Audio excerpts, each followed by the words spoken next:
Olá, pessoal, tudo bem? Vamos para o nosso próximo encontro? Pois é, agora nós estamos na nossa terceira aula com o tema de transformação digital não é modismo. Eu quero falar com você justamente de mudanças sociais e comportamentais essenciais para que nós possamos compreender a mudança cultural. Vamos lá? Bom, o que nós vamos fazer hoje? Quero apresentar para vocês um vídeo muito interessante, criado por uma consultoria brasileira chamada Box 1824, e que fala sobre gerações no ambiente de trabalho. Pois é, mudanças geracionais. No vídeo serão apresentados alguns perfis de gerações que convivem diariamente na sociedade e, claro, no ambiente profissional, colocando uma série de desafios e também oportunidades para as empresas.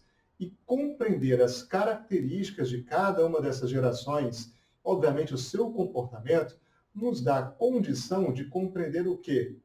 De compreender como a gente pode promover melhor as mudanças de estratégia, de modelo de negócio, de processos e, claro, de cultura das empresas. Então vamos lá, vídeo começando agora. What are you doing right now? Is it something that you really love? Millions of people at this very second are doing exactly what makes them happy.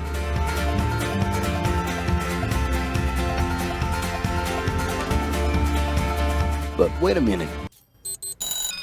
You spend a big part of your life working. And any job has the potential to drive you insane. I think this is a good time for a break. But, of course, there's a bright side.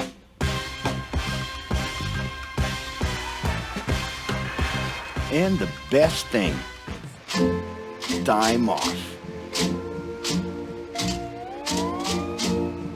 As a matter of fact, the way we work influences new trends and behaviors in society. And if some things are new and different to you, and to everyone else, it's good to know that the ones who really captured the idea are those young millennials. Otherwise known as Generation Y, G, we, globalists. Okay. We know you heard about this. They represent a new workforce in the global market and have high aspirations. Half of them already have or plan to open their own businesses. Because of their digital, liquid, and collective mindset, they are affecting the way we produce and work in the future. Sounds complicated? Actually, keeping things simple was the motto that baby boomers worked by in the 60s and 70s. Rules were a lot clearer back then. The workspace was confined to the office, responsibilities were individual-based and very specific, and you knew exactly the right time to start and finish your day.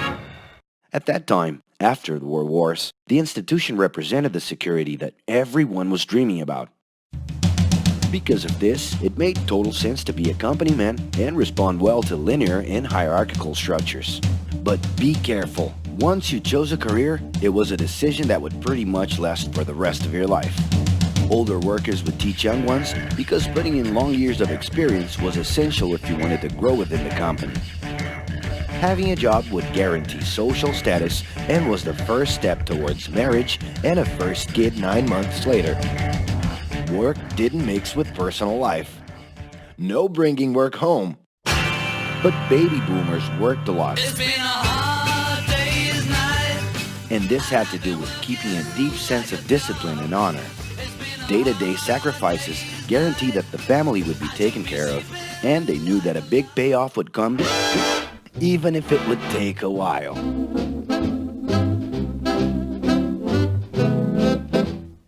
However, Generation X redefined the time relationship between work and reward. Super confident, extroverted, very competitive, and doing everything in their power to achieve quick growth, these guys were always on the lookout for better offers. A profitable idea could easily put them into a leadership position based on meritocracy without taking their experience into account. As they searched for more ways to personally stand out and be professionally independent, they relied on degrees, including MBAs and PhDs, to get ahead of their competitors. Pressure, pushing down on me, pressing down on you. No man has spoken. In this more individualistic style of thinking, A nice wardrobe and a business card could help them close better deals and expand their network. Being in the right place at the right time is what would define the work schedule. Business time was extended into the happy hour.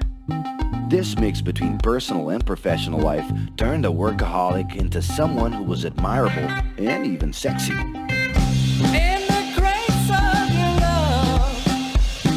The winner was whoever could get onto the board of directors in the shortest time possible. I can do anything if I can just get a chance. And thus immediately live out the pleasures of this achievement.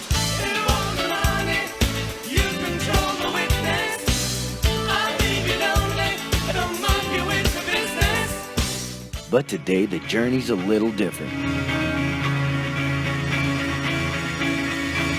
It really seems more important to have fun on the ride than to make it to the final destination.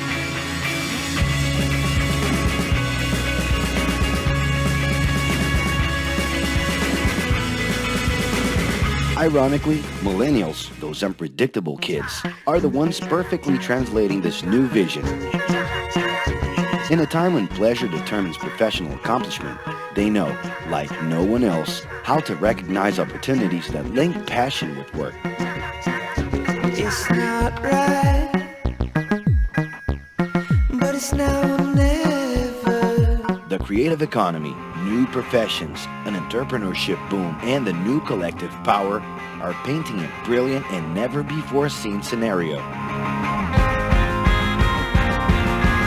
No wonder millennials are so impatient.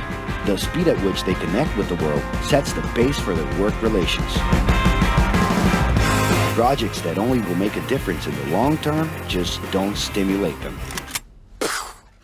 And they need constant feedback so they can feel that their efforts are being recognized. So? It's great. I love it. The traditional pyramid inside of companies doesn't really fit with these anxious young people.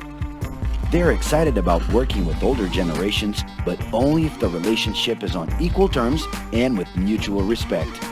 It's all about exchanging knowledge, no matter your age.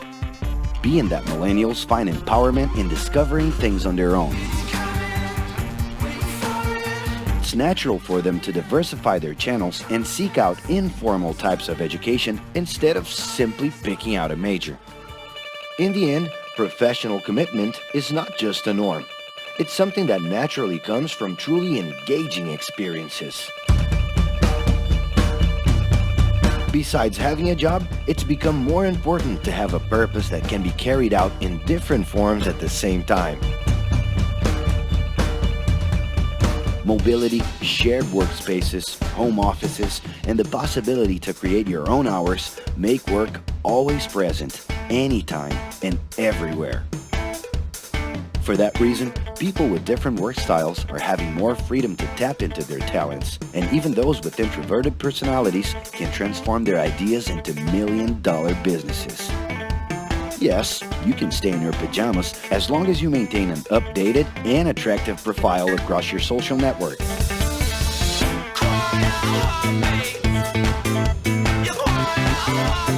As you can see, flexibility is really the way to go. Millennials are fascinated when they get involved in works in progress and feel motivated by learning new skills. They're excited about an open and forever beta world where testing and messing with something unfinished is the only way to create the new. Millennials need more than ever to feel autonomous, and they're exhilarated by the challenge to develop and participate collaboratively.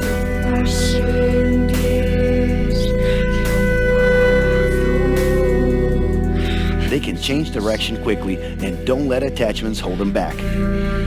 It's about living better in the present with no illusion that the future can be controlled.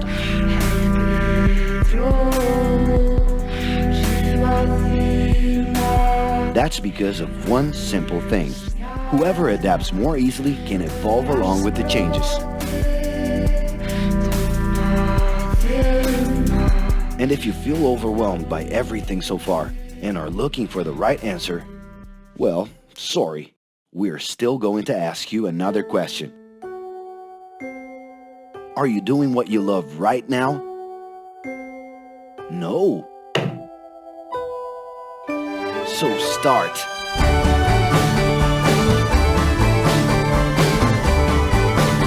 The clock is ticking and your life is in a hurry.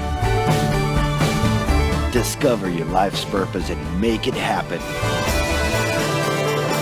Loving your work will put you in motion.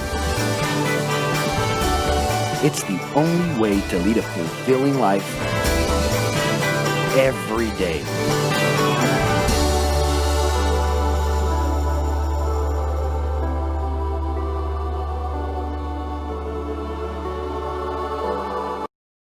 Então, pessoal, com qual geração você mais se identifica? E por quê? Com os baby boomers, ou seja, aquelas pessoas nascidas entre o final da Segunda Guerra Mundial, 1945, até o início dos anos 60?